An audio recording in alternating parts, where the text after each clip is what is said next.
Hello दोस्तों, तो स्वागत करता हूँ आपके अपने चैनल टैलेंट विद शिवम में। तो बात करेंगे हम आ, कल वीडियो नहीं डाल पाई थी, तो आप बात करेंगे नेक्स्ट वीडियो की बात करेंगे। तो हम वन लाइनर क्वेश्चंस हैं और RWA के सर सोनवी सर की प्लेलिस्ट है जीत सीरीज की। और इसमें बात करेंगे पहले क्वेश्चन की। तो पुस्तक किसने लिखी, ये कौन सी पुस्तक है, इस पुस्तक का नाम क्या है?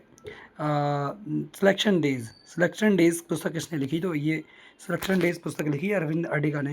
अरविंद अडिगा ने सिलेक्शन डे पुस्तक लिखी है। और राज्य मानवाधिकार आयोग के अध्यक्ष को हटाने के का अधिकार किसे होता है? राज्य मानवाधिकार अध्यक्ष को हटाने का अधिकार सिर्फ राष्ट्रपति को होता है। 52वां संविधान संशोधन अधिनियम 1985 से कौन सी अनुसूची जोड़ी गई? ये 10वीं अनुसूची जोड़ी गई। 52वां संविधान संशोधन अधिनियम 1985 के तहत कौन सी अनुसूची जोड़ी गई? 10वीं। बात करेंगे सूर्य की ऊर्जा का स्रोत क्या है? सूर्य की ऊर्जा का क्या स्रोत होता है? नाभिकीय संलयन जो होता है सूर्य की ऊर्जा का स्रोत होता है। और भारतीय संविधान के भाग 7 में क्या बताया गया है? तो भारतीय संविधान के 7 को किस संविधान संशोधन से हटा दिया गया है? तो ये 7वें संविधान संशोधन द्वारा हटा दिया गया है भारतीय संविधान के भाग 7 को। बात करेंगे संविधान के अनुच्छेद 3 के तहत निम्न में से किसकी अनुमति नहीं है? तो इसका आंसर होगा राज्य पुनर्गठन पर विधानमंडल का वीटो। इस पर अनुमति नहीं है। इस पर है किस पर है? किसी राज्य के क्षेत्र पर वृद्धि पर है, किसी राज्य का नाम परिवर्तन पर है, और एक केंद्र शासित प्रदेश से एक नए राज्य का गठन पर है। बात करेंगे अनुच्छेद 3 से संबंधित सब समिति। तो बात करेंगे धर आयोग 1948 में और फजल अली आयोग 1953 में। धर आयोग 1948 में, फजल अली आयोग 1953 में। पोटी श्री रामुलुमुल्लू 58 दिन भूख हड़ताल हो गई, मृत्यु हो गई थी। और ये पुट्टी श्री रामल्लू 58 दिन भूख हड़ताल मृत्यु हो गई थी। भारत के आधार पर गठित पहला राज्य कौन सा है? जन भाषा के आधार पर आंध्र प्रदेश है। और नेक्स्ट क्वेश्चन हम बात करेंगे भारतीय संविधान का निम्नलिखित में से कौन सा भाग नागरिकता से संबंधित है? तो ये भाग 2 जो है नागरिकता से संबंधित है। आर्टिकल 5 से 11 और स्रोत ये ब्रिटेन के संविधान से ली गई है। नागरिकता ब्रिटेन के संविधान से ली गई है। भारत में एकल नागरिकता का प्रावधान है। आर्टिकल 5 में संविधान के प्रारंभ में नागरिकता। आर्टिकल 6 में पाकिस्तान से आकर बसे लोगों की नागरिकता। आर्टिकल 7 में पाकिस्तान में प्रवास कर चुके वापस आने वाले लोगों की नागरिकता। बात करेंगे आर्टिकल 9 में विदेशी नागरिकता ग्रहण करने पर भारतीय नागरिकता समाप्त हो जाएगी। बात करेंगे भारत की नागरिकता निम्नलिखित में से किसके द्वारा प्राप्त की जा सकती है? तो भारत की नागरिकता किसके द्वारा प्राप्त की जा सकती है? तो सबसे पहले बात करेंगे जन्म के द्वारा, वंशांतर द्वारा और देशीयकरण द्वारा। 5 तरीके से नागरिकता प्राप्त कर सकते हैं। पंजीकरण से, क्षेत्र के सम्मिलित से। 5 तरीके से नागरिकता प्राप्त कर सकते हैं भारत की किसी भी देश की। उदाहरण सिक्किम। निम्नलिखित में से कौन सा कृत्य किसी भारतीय की नागरिकता रद्द करा सकता है? तो इसका आंसर होगा भारत की नागरिकता रद्द क्या करा सकता है? तो देखो बात करेंगे नागरिक ने संविधान के प्रति निष्ठाहीनता दर्शाई हो, और नागरिक ने युद्ध के समय गैर कानूनी तरीके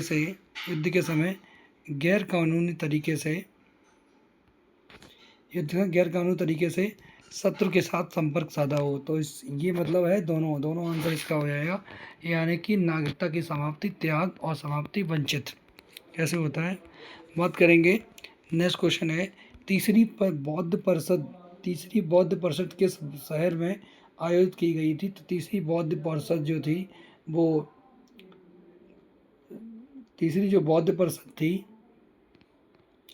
वो देखो 4 बौद्ध संगतियाँ थी। ठीक है, तीसरी बौद्ध संगति पाटलिपुत्र में हुई थी और ये इसके शासककार थे अशोक थे। और देखो एक ट्रिक है इसकी, रावी पाकू, राजगिरी, वैशाली, पाटलिपुत्र और कुंडलमन। 483, 383, 255 और पहली शताब्दी। 483 में अजातशत्रु, 383 में कालाशोक और 255 में अशोक और पहली शताब्दी में कनिष्क। बात करेंगे नेक्स्ट क्वेश्चन है हीनयान और महायान किस धर्म से धर्म के पंथ हैं? तो हीनयान और महायान जो है वो बौद्ध धर्म के हैं। और बंटवारा कौन सी बौद्ध संगति में है? चौथी संगति में है बंटवारा। महायान के प्रमुख कौन है? वसुमित्र हैं जिन्होंने चौथी बौद्ध संगति का अश्वघेत घोष हैं उपाध्यक्ष, और कनिष्ठ शासक कुंडलवन कश्मीर 1वीं शताब्दी। श्वेतांबर और दिगंबर संप्रदाय किससे संबंधित है? तो श्वेतांबर और दिगंबर संप्रदाय जो है वो जैन धर्म से संबंधित है। जैन धर्म से संबंधित है श्वेतांबर और दिगंबर संप्रदाय जो है जैन धर्म से संबंधित है। सफ़ेद वस्त्र, नग्न, उत्तर भारत में और दक्षिण भारत में प्रमुख स्थूल भद्र और प्रमुख इसमें भद्रबाहु। हर्यक वंश से मगध के पहले शासक कौन थे? तो हर्यक वंश के मगध के पहले शासक कौन थे? बिंबिसार थे। मगध का पहला उल्लेख अर्थवेद में मिलता है। संस्थापक बिंबिसार 544 ईसा पूर्व से 492 ईसा पूर्व तक शासन 52 वर्ष तक चला। 543 राजधानी राजगृह है। मगध के निम्नलिखित शासकों में से किसे कहा जाता है कि उन्होंने बज्जियों को हराने के लिए बुद्ध की सलाह लेने के लिए वाशाकारा नाम के अपने मंत्री को भेजा था? तो उसका नाम था अजातशत्रु। ये अजातशत्रु इन्हीं के समय गौतम बुद्ध व महावीर स्वामी की मृत्यु हुई थी। और अजातशत्रु को पितृहंत्रा अन्य नाम पितृहंता भी कहा जाता है और जैन धर्म से रिलेटेड है। और रथ मुसल एवं महाशिला कंटक हथियारों का प्रयोग होता है। बात करेंगे बुद्ध को सूर्य के चारों ओर एक चक्कर पूरा करने में कितने दिन लगते हैं? तो बुद्ध को सूर्य के चारों ओर एक चक्कर पूरा करने में कितने हैं? तो वो है 88 दिन लगते हैं। और 365 दिन पृथ्वी, मंगल 67 दिन लगते हैं। बृहस्पति 12 वर्ष सबसे ज़्यादा समय, और वरुण का 165 वर्ष। नेक्स्ट क्वेश्चन है, भारत की किस देश के साथ उत्तर में थल सीमा साझा नहीं करता है? तो थल सीमा साझा नहीं करता है म्यांमार के साथ भारत जो है थल सीमा साझा नहीं करता है। जैसे राजधानी म्यांमार की नैपिडो और पहले रंगून थी, मुद्रा कयात है, धर्म बौद्ध धर्म है, सबसे लंबी नदी इरावती है। नेक्स्ट हम बात करेंगे अरावली पर्वत श्रृंखला। अरावली पर्वत श्रृंखला निम्नलिखित में से किस राज्य में अवस्थित नहीं है? तो ये है पंजाब में अवस्थित नहीं है और गुजरात, राजस्थान, हरियाणा में उपस्थित है। दिलवाड़ा के जैन मंदिर माउंट आबू में है। और अवशिष्ट पर्वत दिल्ली, रायसीना पहाड़ी, सर्वोच्च चोटी गुरु शिखर, और दर्रा पिपली घाट दर्रा, और संगमर मकराना। बात करेंगे नेक्स्ट क्वेश्चन है निम्नलिखित में से कौन सी नदी भारत में सर्वाधिक राज्यों से होकर गुजरती है? तो इसका आंसर होगा गंगा नदी जो है भारत के सर्वाधिक राज्यों से होकर गुजरती है। गंगा नदी जो है भारत के सर्वाधिक राज्यों से होकर गुजरती है, गंगा नदी। ठीक है, बात करेंगे सबसे ज़्यादा लंबाई उत्तराखंड। गंगा जो है सर्वाधिक लंबाई उत्तराखंड, सबसे ज़्यादा लंबाई यूपी, बिहार, झारखंड, पश्चिम बंगाल सबसे कम लंबाई। गंगा की यहाँ 2525 किलोमीटर लंबाई है। और राष्ट्रीय नदी घोषित 2008 में बांग्लादेश के नाम पद्मा, गंगा एक्शन प्लान 1986 और नमामि गंगे योजना 2014 में। वर्ष 2015 के पहले पंचवर्षीय योजना को बनाने लागू करने और विनियमित करने के लिए कौन सा निकाय जिम्मेदार है? तो उसका आंसर है योजना आयोग जिम्मेदार है। स्थापना 15 मार्च 1950 को। पहले अध्यक्ष जवाहरलाल नेहरू, पहले उपाध्यक्ष गुलारी नंदा, अंतिम उपाध्यक्ष नरेंद्र मोदी, उपाध्यक्ष और मोन्टेक सिंह अहलूवालिया। भारत की पहली पंचवर्षीय योजना में अनुमानित समग्र वृद्धि लक्ष्य क्या था? तो ये तो था 2.1%। वास्तविक वृद्धि थी 3.6%। प्राथमिकता कृषि व सिंचाई। स्रोत USSR, सोवियत संघ। पहली पंचवर्षीय योजना 1951। Model Harold Domar model. Next question है, भारत में निर्यात और आयात बैंक की स्थापना कब की गई? 1982 में की गई। निर्यात और आयात बैंक की स्थापना 1982 में की गई और अधिनियम 1981 में। 1 जनवरी 1982 मुख्यालय इसका मुंबई में। नेक्स्ट क्वेश्चन है, नेशनल स्टॉक एक्सचेंज की स्थापना के लिए किस समिति द्वारा अनुशंसा की गई है? ये फेरवानी समिति की नेशनल स्टॉक एक्सचेंज की स्थापना के लिए किस समिति द्वारा प्रशंसा की गई है? फेरवानी समिति की अनुशंसा की गई है। स्थापना 1992, काम शुरू 1994, मुख्यालय मुंबई में और प्रमुख सूचकांक निफ्टी 50। ध्वनि के प्रबल या मृदु होने के लिए क्या उत्तरदायी होता है? तो ध्वनि के प्रबल या ध्वनि के प्रबल या मृदु होने के लिए आयाम का उत्तरदायी होना बहुत ज़रूरी है। तरंग दैर्घ्य अनुदैर्घ्य ध्वनि के उत्पन्न होने के कारण कंपन निर्वात में ध्वनि नहीं चल सकती। नेक्स्ट क्वेश्चन है, निम्नलिखित में से कौन सा मानव निर्मित पॉलीमर है? तो मानव निर्मित पॉलीमर है नायलॉन। नेक्स्ट हम बात करेंगे विज्ञान की निम्नलिखित में से शाखाओं में से कौन सी आंत के अंगों के अध्ययन से संबंधित है? तो ये है स्प्लेखनोलॉजी। स्प्लेखनोलॉजी आंत के अंगों के अध्ययन से संबंधित है। और दवाओं का अध्ययन फार्माकोलॉजी कहलाता है। और गठिया का अध्ययन र्यूमेटोलॉजी कहलाता है। और एथेंसियोलॉजी कहलाता है। सर्जरी से पहले बेहोशी या वगैरह का अध्ययन। न्यूरोलॉजी नसों का अध्ययन। कार्डियोलॉजी हृदय का अध्ययन। और डर्मेटोलॉजी त्वचा का अध्ययन कहलाता है। नेक्स्ट क्वेश्चन है, बात करेंगे टेलीग्राम सोलवी सर PDF क्लासेस नोट्स हैं। और नरौरा कहाँ पे है? नरौरा परमाणु विद्युत संयंत्र उत्तर प्रदेश के किस जिले में स्थित है? ये बुलंदशहर में नरौरा परमाणु विद्युत संयंत्र उत्तर प्रदेश के किस जिले में है? बुलंदशहर में। तारापुर महाराष्ट्र। रावतभाटा राजस्थान। काकरापार गुजरात। काकरापार गुजरात। केगा कर्नाटक। कुडनकुलम तमिलनाडु। तारापुर महाराष्ट्र। रावतभाटा राजस्थान। काकरापार गुजरात। केगा कर्नाटक। कुडनकुलम तमिलनाडु। नेक्स्ट क्वेश्चन है, उत्तर प्रदेश में कुंभ मेला का उत्सव किन नदियों के संगम पर मनाया जाता है? तो ये है गंगा यमुना और पौराणिक संस्कृत सरस्वती नदी के तट पर। कुंभ मेला 12 वर्ष में आयोजित होता है। स्थान 4 अर्धकुंभ प्रयागराज और हरिद्वार 6 वर्ष में लगता है।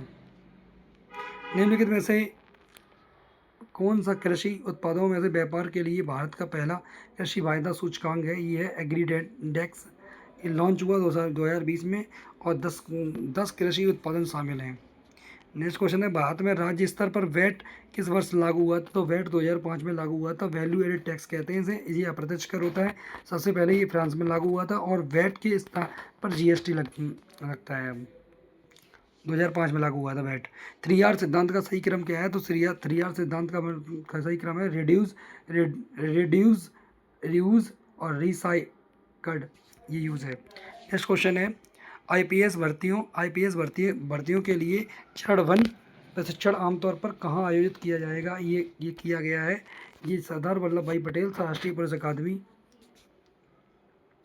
ये 1948 में शुरू हुई और अकादमी का नेतृत्व DG ने किया। नेक्स्ट हम बात करेंगे थाने में मानवाधिकार संरक्षण के लिए आप किस प्रकार का कार्य करेंगे? तो ये करेंगे उच्च न्यायालय के निर्णय के D बसु बनाम पश्चिम बंगाल के निर्देश पर पालन करेंगे। 1997 में हिरासत में यातना नहीं, FIR की कॉपी, निःशुल्क कानूनी सहायता प्राप्त करने का अधिकार। नेक्स्ट क्वेश्चन है 28 नंबर कि 28 नाम ऑपरेशन स्माइलिंग बुद्धा नाम भारत के परमाणु कार्यक्रम को दिया गया था, जिसमें भारत ने पोखरण में 15 किलो का टन प्लूटोनियम उपकरण का विस्फोट किया और परमाणु क्लब का सदस्य बन गया। तो ये ऑपरेशन स्माइलिंग बुद्धा, इसका परीक्षण 18 मई 1974 को हुआ। और 18 मई 1974 को पोखरण के राजस्थान में PM इसके इंदिरा गांधी थी। तब PM इंदिरा गांधी थी। प्रमुख वैज्ञानिक राजा रमन्ना थे, होमी सेठना। ऑपरेशन शक्ति 11 एंड 13 मई 1998 में PM अटल बिहारी वाजपेयी के समय।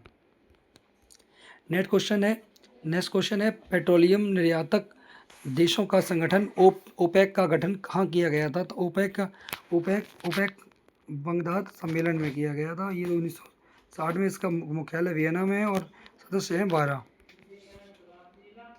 भारत के प्रथम अंतरिक्ष यात्री कौन से थे? राकेश शर्मा थे प्रथम अंतरिक्ष यात्री भारतीय। 1984 को सारे जहाँ से अच्छा हिंदुस्तान हमारा। 1984 में अशोक चक्र सम्मानित किया गया। यूरी गॉगरिन को दुनिया के पहले अंतरिक्ष यात्री हैं। यूरी गॉगरिन। और भारत के प्रथम अंतरिक्ष यात्री कौन है? वो है राकेश शर्मा। नेक्स्ट क्वेश्चन है निम्नलिखित में से किस क्षेत्र में प्रतिष्ठित उपलब्धियों के लिए पुलित्जर पुरस्कार दिया जाता है? ये पत्रकारिता के लिए दिया जाता है पुलित्जर पुरस्कार। और ये इसकी स्थापना 1917 में हुई। और याद में जी किसकी याद में दिया जाता है? जोसेफ पुलित्जर की याद में दिया जाता है। और अमेरिका का पुरस्कार है। ये पहले भारतीय कौन थे? गोविंद बिहारी लाल थे। नेक्स्ट हम बात करेंगे क्रोएशिया गणराज्य की राजधानी क्या है? क्रोएशिया गणराज्य की राजधानी जाग्रेब है। और मैक्सिको सिटी है। और एम्बर्जन लियर नीदरलैंड, ऑस्ट्रिया वेना और नॉर्वे ओस्लो, यूक्रेन कीव और पुर्तगाल लिस्बन। बात करेंगे नेक्स्ट क्वेश्चन है निम्नलिखित में से कौन सा दिन अंतर्राष्ट्रीय श्रमिक दिवस के रूप में 1 मई आज ही के दिन मनाया गया है अंतर्राष्ट्रीय श्रमिक दिवस। और 3 मई को विश्व प्रेस स्वतंत्रता दिवस मनाया जाता है। 8 मई को विश्व रेड क्रॉस दिवस, 11 मई को राष्ट्रीय प्रौद्योगिकी दिवस, 7 मई को विश्व एथलेटिक्स दिवस और 12 मई को अंतर्राष्ट्रीय नर्स दिवस मनाया जाता है। नेक्स्ट क्वेश्चन है माई पैसेज फ्रॉम इंडिया किसकी एक किताब है? तो माई पैसेज इन इंडिया किसकी है? स्माइलिंग मर्चेंट की किताब है। और मुल्क राज आनंद की coolie death of a story, Mulk Raj Anand, a passage to India Edward Morgan Forster और विद्याधर सूरज प्रसाद नायपॉल। ये ए हाउस फॉर मिस्टर विश्वास।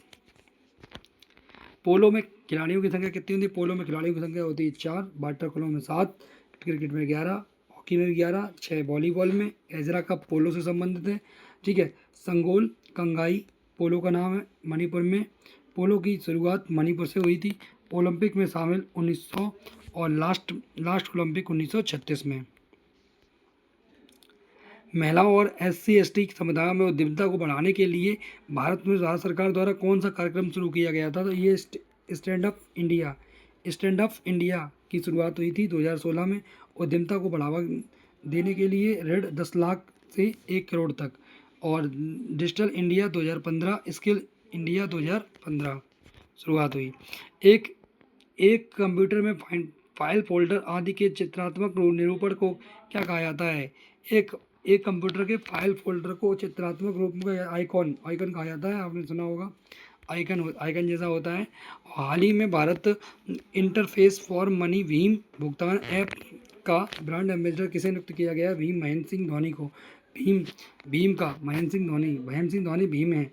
भीम 2016 में लॉन्च हुआ और उसके प्यूमा इंडिया PV सिंधु है। और जोमेटो की देखो भीम की 2016 में लॉन्च हुआ। प्यूमा की है PV सिंधु है।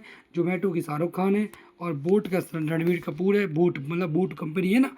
और थाईलैंड पर्यटक सोनू सूद है। थाईलैंड पर्यटक नागता भारत के संविधान के किस भाग में है? तो भाग 2 में है। ये भाग किसमें है? भाग 2 में है और ये 5 से 11 नागता।